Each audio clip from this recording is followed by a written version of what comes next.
চট্টগ্রামের লোহাগাড়ায় একটি বাড়িতে অভিযান চালিয়ে দেশীয় তৈরি এলজি, রামদা ও অস্ত্র বানানোর সরঞ্জাম উদ্ধার করেছে পুলিশ। রোববার বিকেল ৪টার দিকে লোহাগাড়া উপজেলার চরম্বা ইউনিয়নের তেলিপিলা এলাকার রিফাত নামের এক যুবকের বাড়ি থেকে এসব অস্ত্র উদ্ধার করা হয়।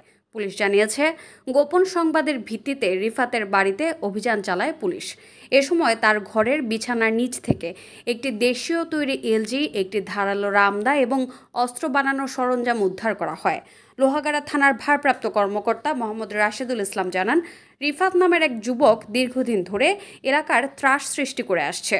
রোববার বিকেলে তার বাড়িতে অভিযান চালিয়ে ঘরের ভেতর বিছানার নিচ থেকে লুকানো একটি দেশীয় এলজি, একটি ধারালো রামদা ও অস্ত্র বানানোর সরঞ্জাম উদ্ধার করা হয়।